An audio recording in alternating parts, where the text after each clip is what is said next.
Hey everyone, Christian from Hopworks here.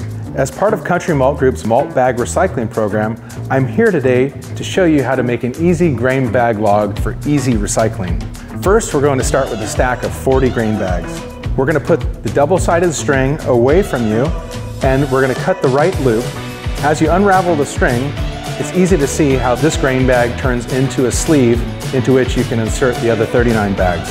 The remaining 39 bags, you're going to fold in half and push through the sleeve to make the grain bag log.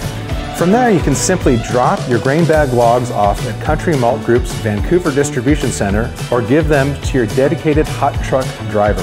Thanks so much to our friends at Country Malt Group, Great Western Malting, and Vancouver Plastics for their help making this program possible.